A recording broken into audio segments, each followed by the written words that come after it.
बिहार प्रदेश के दो ऐसे लड़के जो एक रोज़गार की तलाश में दिल्ली शहर में जाते हैं। हालांकि वो चाहते तो दिल्ली शहर में उन्हें नौकरी मिल सकती थी, पर दोनों ने कम समय में ज़्यादा से ज़्यादा पैसा कमाने के लिए एक ऐसा शॉर्टकट तरीका अपनाया जिसकी वजह से वो हमेशा के लिए सलाखों के पीछे पहुंच गए। वाकई में दोस्तों, आज की जो कहानी है ये आपको भी सोचने और समझने पे मजबूर कर देने वाली है। नमस्कार, आदाब, मैं हसमुद्दीन और आप देख रहे हैं सफ़र क्राइम तक। आज की जो सच्ची घटना मैं आपको सुनाने वाला हूँ, ये घटना है बिहार प्रदेश की। बिहार का एक शहर पड़ता है मुजफ्फरपुर, और इसी मुजफ्फरपुर शहर का रहने वाला है रामनाथ यादव। दरअसल रामनाथ यादव जो कई साल पहले एक रोज़गार की तलाश में दिल्ली शहर में आता है और फिर उसे एक प्राइवेट कंपनी में नौकरी मिल जाती है। नौकरी मिल जाने के बाद रामनाथ भी एक किराए का कमरा ले लेता है, फिर से बिहार में आता है और अपनी बीवी और बच्चों को भी साथ में लेकर दिल्ली चला जाता है। दरअसल रामनाथ के परिवार में उसकी पत्नी के अलावा 3 बच्चे हैं, जिसमें 2 बेटियां और 1 बेटा है। बेटे का नाम है सचिन, जिसकी उम्र है लगभग 21 साल, जो एक दुकान में काम करता है। सचिन की 2 साल पहले ही शादी हो चुकी है, जिसका एक 2 महीने का बेटा भी है। हालांकि सचिन का बेटा जब इस दुनिया में आता है, उसके बाद से रामनाथ के भी परिवार में खुशियों का माहौल छा जाता है, पर यह खुशी ज़्यादा दिनों तक नहीं टिक पाता है। बात कर रहा हूँ मैं 12 मई की सुबह के करीब 7 बजे के आसपास। दरअसल सचिन के नंबर पे एक फ़ोन आता है और बात करने के बाद वो अपने घर से बाहर निकलता है और एक बाइक पे बैठ कर के किसी लड़के के साथ चला जाता है। जब 2 घंटे का समय गुजरता है, सचिन जब वापस अपने घर पे नहीं आता है तो उसके पिता रामनाथ यादव अपने बेटे के नंबर पे फ़ोन करते हैं, पर अब सचिन का नंबर स्विच ऑफ बताने लगता है। रामनाथ को लगता है कि शायद उसके मोबाइल का बैटरी डाउन हो गया होगा, इसलिए मोबाइल बंद हो गया है। पर 2 घंटे के बाद फिर से दोबारा जब अपने बेटे के नंबर पे फ़ोन करते हैं, इस वक्त भी सचिन का नंबर स्विच ऑफ ही बताता है। रामनाथ को लगता है कि हो सकता है कि सचिन बाहर ही अपने दुकान पे काम करने के लिए चला गया होगा। इसीलिए रामनाथ जब उस दुकान पे फ़ोन करते हैं और दुकान के मालिक से सचिन के बारे में पूछताछ करते हैं, तो दुकान का मालिक रामनाथ को जवाब देते हुए कहता है कि दरअसल सचिन तो आज काम पे आया ही नहीं है। दुकान का मालिक जब इस तरह की बातें रामनाथ से कहते हैं, इसे सुनने के बाद रामनाथ एकदम से परेशान हो जाता है। दरअसल उसे समझ में नहीं आता है कि आखिरकार उसका बेटा चला कहाँ गया। इसीलिए अब रामनाथ सचिन के जितने भी दोस्त होते हैं सबके नंबरों पर फ़ोन करता है और अपने बेटे के बारे में पूछताछ करता है, पर बावजूद इसके सचिन का कहीं कुछ पता नहीं चलता है और देखते ही देखते शाम हो जाती है। उसके बाद से अब रामनाथ का पूरा परिवार सचिन को हर जगहों पर ढूंढना शुरू कर देते हैं। पूरी रात गुजर जाती है, अगली सुबह तक ना तो सचिन अपने घर पे आता है और ना ही उसका मोबाइल ऑन होता है। इसीलिए अगले दिन 13 मई को सुबह सुबह ही रामनाथ नज़दीकी थाने में जाता है और पुलिस से अपनी सारी बात बताते हुए अपने बेटे का गुमशुदगी का रिपोर्ट दर्ज करा देता है। पुलिस जब रिपोर्ट दर्ज कर लेती है, पुलिस भी अपने तरीके से हर जगहों पे सचिन को ढूंढती तो है, पर बावजूद इसके सचिन के बारे में कुछ भी नहीं मालूम चलता है। तब जाकर के पुलिस को लगता है कि शायद कहीं सचिन अपना घर छोड़ करके तो नहीं भाग गया है। दरअसल पुलिस को शक हो जाता है कि सचिन का किसी के साथ में अफेयर तो नहीं चल रहा है। इसीलिए पुलिस जब सचिन के दोस्तों से पूछताछ करती है कि क्या सचिन का किसी के साथ कोई चक्कर चल रहा था, इस पर सचिन के सारे दोस्त पुलिस वालों को एक ही जवाब देते हैं कि नहीं साहब, सचिन ऑलरेडी शादीशुदा ही नहीं है, बल्कि वो एकदम सीधा साधा था। वो सिर्फ अपने काम से काम रखता था, किसी से ज़्यादा बातचीत भी नहीं करता था। पुलिस इस एंगल से भी अपनी कोशिश कर लेती है। जब सचिन का कुछ पता नहीं चलता है, आखिरकार एरिया के तमाम थानों में भी पता करती है, पर किसी भी थाने से सचिन के बारे में कोई अपडेट नहीं मिलता है, जिसकी वजह से अब सचिन के परिवार के साथ साथ पुलिस भी परेशान हो जाती है।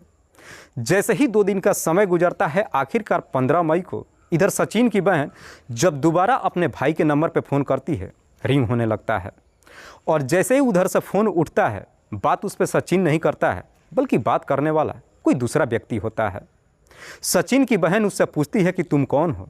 इस पर वो व्यक्ति कोई जवाब नहीं देता है।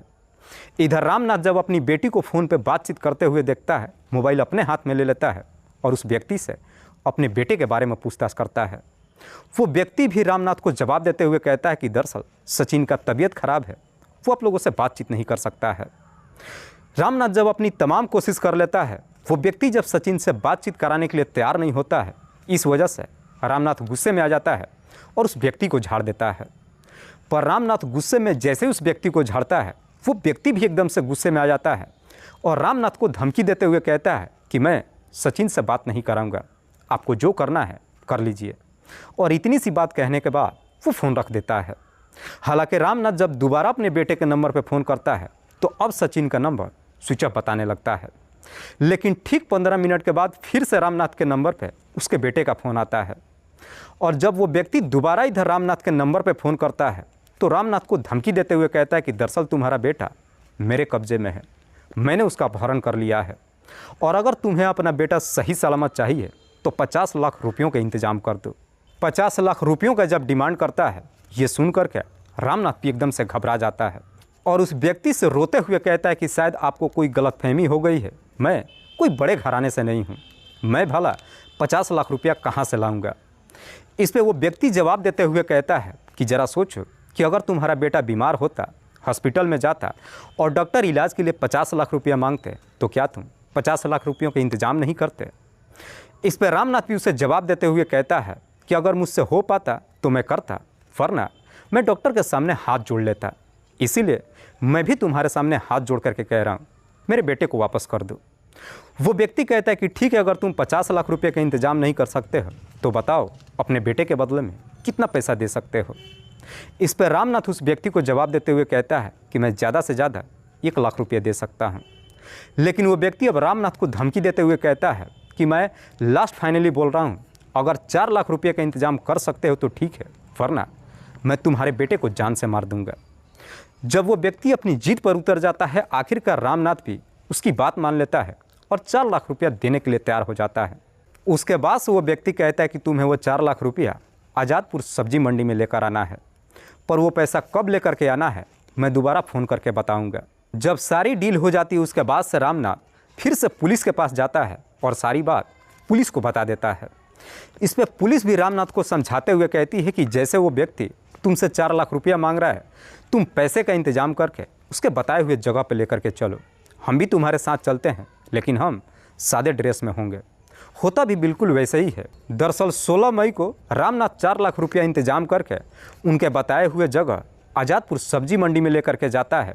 वहाँ आसपास में पुलिस भी मौजूद होती है जो सादे कपड़ों में होती है।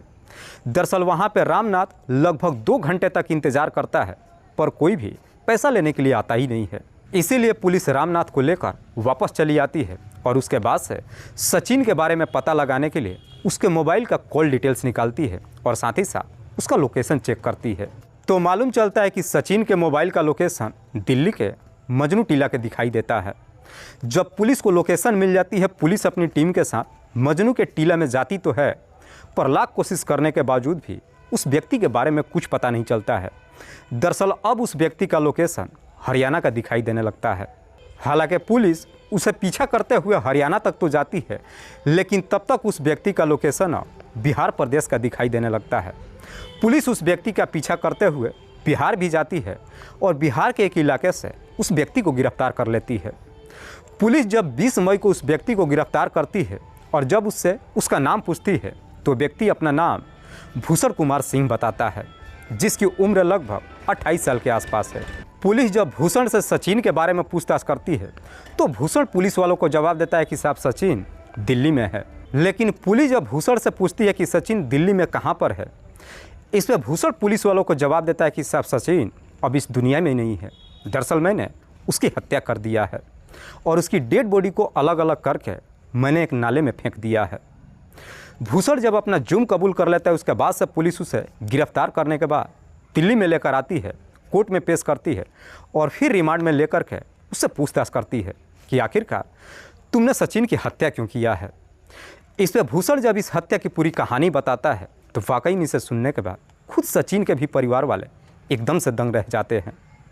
दरअसल भूषण जो कि बिहार प्रदेश का रहने वाला है, लेकिन कुछ साल पहले एक नौकरी की तलाश में दिल्ली शहर में आता है। दिल्ली शहर में आता है तो अपने साले विक्की को भी बुला लेता है और दोनों मिल करके कई जगहों पे प्राइवेट कंपनी में नौकरी तो करते हैं, लेकिन उन्हें ठीक ठाक आमदनी नहीं होती है। दरअसल दोनों पैसा तो कमाते हैं, लेकिन उनके शौक़ इतने काफ़ी बड़े होते हैं कि उन पैसों से उनका शौक़ पूरा ही नहीं हो पाता है।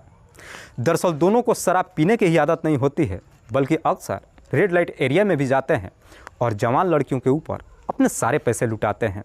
लेकिन भूषण और विकी जिस दुकान में काम करते थे, एक दिन उसी दुकान में सचिन की भी नौकरी लग जाती है।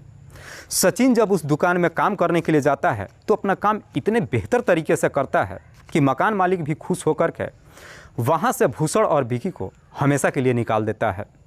जब दोनों नौकरी से बाहर निकल जाते हैं, दोनों को ये गलतफहमी हो जाता है कि सचिन की वजह से हमारी नौकरी चली गई।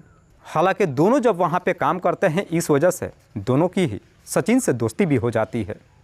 काम छूट जाने के बाद भी अक्सर दोनों सचिन से बातचीत भी करते हैं। इधर सचिन के घर में जब उसका बेटा जन्म लेता है, अपने घर में एक पार्टी रखता है और उस पार्टी में अपने तमाम रिश्तेदारों के साथ साथ भूषण और विकी इन दोनों को भी बुलाता है। भूषण और विकी जब उस पार्टी में पहली बार सचिन के घर पे जाते हैं और सचिन के परिवार वालों को जब देखते हैं तो इन्हें लगता है कि शायद सचिन काफ़ी पैसा वाला है। चूँकि दोनों पहले से ही सचिन से खार खाए हुए थे, इसीलिए अब उससे बदला लेने के लिए एक प्लान बनाते हैं। भूषण और विकी जब अपने घर पे आते हैं सचिन से बदला लेने के लिए और उसे पैसा वसूलने के लिए एक योजना बनाते हैं। और इसी योजना के तहत 12 मई को सुबह के करीब 7 बजे के आसपास भूषण सचिन के नंबर पे फ़ोन करता है और उसके घर के बाहर बाइक लेकर पहुंच जाता है। इधर सचिन भी जब भूषण से फ़ोन पे बातचीत करता है, अपने परिवार वालों को बिना कुछ बताए घर से बाहर निकलता है और भूषण के बाइक के पीछे बैठ जाता है। उसके बाद से भूषण सचिन को लेकर के सीधे मजनू के टीला अपने किराए के कमरे पे चला जाता है। दरअसल भूषण अपने प्लान के तहत ये किराए का कमरा मात्र 2 दिन पहले ही लिया था। जब अपने कमरे पर लेकर के जाता है, उसके बाद से भूषण और विकी दोनों मिल करके कोल्ड ड्रिंक में कुछ नशे की गोलियां मिला करके सचिन को पिला देते हैं, जिसे पीने के बाद थोड़ी देर के बाद सचिन भी बेहोश हो जाता है। और सचिन जैसे ही बेहोश हो जाता है, उसके बाद से ये दोनों मिल करके सचिन की हत्या कर देते हैं। सचिन की हत्या करने के बाद उसका मोबाइल स्विच ऑफ कर लेते हैं और करीब 3 दिनों तक बंद रखते हैं। आखिरकार 15 मई को जैसे ही सचिन का मोबाइल ऑन करते हैं, तब तक इधर सचिन की बहन उसके नंबर पर फ़ोन कर लेती है। वो फ़ोन भूषण ही उठाता है। लेकिन सचिन के पिता रामनाथ यादव जब भूषण से बातचीत करता है, भूषण उसे झूठ बोलता है कि सचिन की तबीयत खराब है और वो आपसे बात नहीं करना चाहता है और गुस्से में फ़ोन रख देता है। और ठीक 15 मिनट के बाद दोबारा रामनाथ यादव के नंबर पर फ़ोन करता है और फिरौती के तौर पर 50 लाख रुपये का डिमांड करता है। हालांकि दोनों तरफ से जब बातचीत होती है, आखिरकार 4 लाख रुपये में डील भी हो जाती है। लेकिन तब तक भूषण को ये मालूम चल जाता है कि रामनाथ यादव पुलिस से जाकर संपर्क कर लिया है। दरअसल विकी और भूषण को अब ये डर सताने लगता है कि आज नहीं तो कल पुलिस उन तक पहुंच जाएगी। इसीलिए दोनों मिलकर के सबसे पहले सचिन की डेड बॉडी को 6 अलग हिस्सों में करते हैं और पन्नी में पैक करने के बाद बगल के नाले में जाकर फेंक देते हैं। उसके बाद से हरियाणा होते हुए बिहार प्रदेश के लिए रवाना हो जाते हैं, जहां से 20 मई को आखिरकार पुलिस भूषण को गिरफ्तार कर लेती है। वाकई में भूषण जब ये पूरी कहानी पुलिस को बताता है, उसके बाद से पुलिस सबसे पहले भूषण को लेकर उसके बताए हुए जगह पे जाती है और आखिरकार अपनी कड़ी मुशक्कत के बाद उस नाले से सचिन की डेड बॉडी के सारे हिस्से बरामद कर लेती है। उसके बाद से पुलिस भूषण के तहरीर पर उसके साले विकी को भी गिरफ्तार कर लेती है। पुलिस जब इन दोनों को गिरफ्तार कर लेती है, उसके बाद से अगले दिन जिला अदालत में पेश करती है, जहां से इन दोनों को जेल भेज दिया जाता है। दोस्तों, इस पूरी घटना के बारे में आप क्या सोचते हैं? आप अपनी राय हमें कमेंट बॉक्स में ज़रूर दीजिएगा। जाते जाते मैं आपको बता दूं कि कुछ मेरे व्यूअर्स हैं जो रोज़ाना मेरे इस वीडियो को देखते ही नहीं हैं, बल्कि अपना कीमती समय निकाल कर मुझे अपना प्यार भी देते हैं, जिनमें से एक का नाम है सुनील कुमार बघेल। सुनील कुमार बघेल जो बलरामपुर चंडीगढ़ प्रदेश के रहने वाले हैं। दूसरे मेरे व्यूअर हैं सुंदर सिंह। सुंदर सिंह जो अलीगढ़ उत्तर प्रदेश के रहने वाले हैं। तीसरे मेरे व्यूअर हैं मंटू कुमार शाह। मंटू कुमार शाह जो जिला खगड़िया बिहार प्रदेश के रहने वाले हैं। चौथे मेरे व्यूअर हैं सलीम मोहम्मद। सलीम मोहम्मद जो जिला पाली राजस्थान प्रदेश के रहने वाले हैं। लास्ट मेरे व्यूअर हैं मोहम्मद इमरान। मोहम्मद इमरान जो कुवैत में रह कर के नौकरी करते हैं और वहीं से मेरी इस वीडियो को देखते हैं। मैं अब तमाम व्यूअर्स को तहे दिल से शुक्रिया अदा करता हूं। कल फिर मिलते हैं एक और नई सच्ची घटना के साथ। तब तक के लिए जय हिंद, जय भारत।